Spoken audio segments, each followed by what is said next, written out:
എന്താ അല്ലെ, നമ്മൾ സ്വസ്ഥമായിട്ട് ജീവിക്കാൻ വേണ്ടിയിട്ട് ഒരുപാട് പണം ചെലവാക്കിയിട്ട് നല്ല സൗകര്യമുള്ള വീടൊക്കെ വെക്കും. പക്ഷെ വീടിന്റെ അടുത്ത് താമസിക്കുന്ന അയൽവാസികൾ മോശമായി കഴിഞ്ഞാൽ എന്ത് ചെയ്യാൻ പറ്റും? കോഴിക്കോട് തിരുവണ്ണൂർ മാനാരി സ്വദേശി സീനത്താന്റെ സങ്കടം കേട്ടിട്ട് കരഞ്ഞുപോയിട്ടോ. 20 വർഷത്തോളം സ്വന്തം അയൽവാസി വളർത്തുന്ന നായയുടെ കുര കേട്ട് ഉറങ്ങാൻ കഴിയാതെ ബുദ്ധിമുട്ടായി ജീവിക്കുന്ന ആളുകളാണ് കേട്ടോ അവര്. അതിലൊക്കെ സങ്കടം എന്ന് വെച്ചാല് 17 വർഷത്തോളം സ്വന്തം അയൽവാസി വളർത്തുന്ന നായല്ലെന്ന് കരുതിയിട്ട് ആ നായയുടെ കൊര കേട്ട് ആരോടും ഒരു പരാതിയും പറയാതെ ജീവിച്ചിട്ടോ.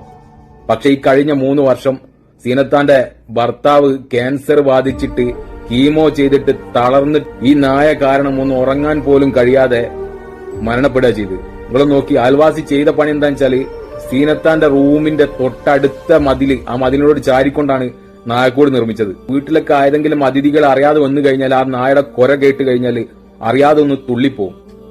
അമ്മായിരി കൊരാണ്. ഇപ്പൊ ഈ സീനത്ത ഈ ചാനലിന് ഇന്റർവ്യൂ കൊടുക്കുന്ന സമയത്ത് ആ നായ അവിടുന്ന് കുറയ്ക്കുന്നുണ്ട്. നമുക്ക് വ്യക്തമായിട്ട് കേൾക്കാൻ പറ്റും. നിങ്ങളൊന്ന് ആലോചിച്ച് നോക്കി, നമുക്ക് എന്തെങ്കിലുമൊക്കെ പ്രയാസം ഉണ്ടായി കഴിഞ്ഞാൽ ആകെയുള്ള സമാധാനം വീട്ടിൽ വന്നിട്ട് ഒന്ന് മനസമാധാനമായിട്ട് ഒന്ന് കിടന്നുറങ്ങാന്നുള്ള ഒരു ചിന്തയായിട്ടാണ് നമ്മൾ വീട്ടിലേക്ക്. ആ വീട്ടില് ഉറങ്ങാൻ കണ്ണടയ്ക്കുന്ന സമയത്ത് അപ്പുറത്തെ വീട്ടിൽ നിന്ന് അബ്ബാറ സൗണ്ടിൽ നായ അങ്ങോട്ട് കുറയ്ക്കുക, തുള്ളിപ്പോവൂലേ? കിടന്നുറങ്ങാൻ കഴിയോ? മക്കളൊക്കെ ഉണ്ടെങ്കിൽ എണീറ്റ് ഓടൂലേ?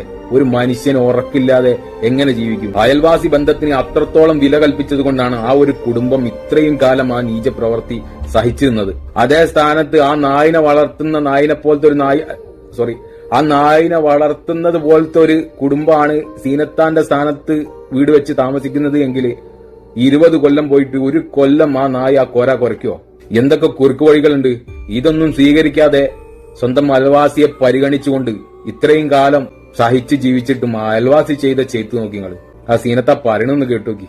അടുത്തടുത്ത് ഇപ്പം അവർ മുറ്റം ആകെ ഉണ്ടാവുക 12 മീറ്റർ. ഞങ്ങൾ ബെഡ്റൂമും ഞങ്ങളുടെ മതിലും തമ്മിൽ 3 മീറ്റർ. ഈ 15 മീറ്ററിന്റെ ഉള്ളിൽ വെച്ചിട്ടാണ് നായ ഈ അലറുന്നത്. എവിടെ നിന്ന് അലറിയാലും ഞങ്ങൾക്ക് കേൾക്കും. അപ്പം ഇങ്ങനെ വലിയ ശബ്ദത്തിലുള്ള നായ പോറ്റുന്നത് നിരോധിക്കാനോ, ഒപ്പം തന്നെ നായന്റെ സൗണ്ടിന്റെ ഡെസിബൽ ഒന്ന് പരിശോധിച്ചിട്ട് മാത്രം വീട്ടുകാർ പോറ്റിയാൽ മതി എന്നുള്ള ഉത്തരവും പുറപ്പെടുവിക്കാനുള്ള മനസ്സാന്നിധ്യം അല്ലെങ്കിൽ മനസ്സ് ഭരണകൂട സ്ഥാപനങ്ങൾ കാണിക്കണം എന്നുള്ള ഒരു അഭ്യർത്ഥന കൂടെ ഞാൻ ഇത് വെക്കുകയാണ്. കാരണം ഒരു മനുഷ്യനെ സ്വസ്ഥത ഇല്ലാതെ അല്ല ഉറങ്ങാൻ കഴിയാതെ പോയി.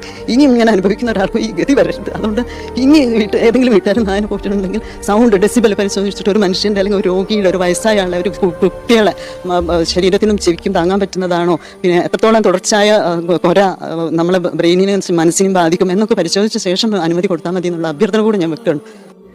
ചില ആളുകൾ അങ്ങനെയാണെന്ന്. വലിയ സ്ഥാനമാനങ്ങളൊന്നും ഉണ്ടാവില്ല, എന്തോ രാഷ്ട്രീയത്തിൽ ചെറിയ പിടിപാടൊക്കെ ഉണ്ടാവും, വർഷങ്ങളായിട്ട് കൊടി പിടിച്ച് നടക്കുന്ന ആളുകളൊക്കെ ആയിരിക്കും.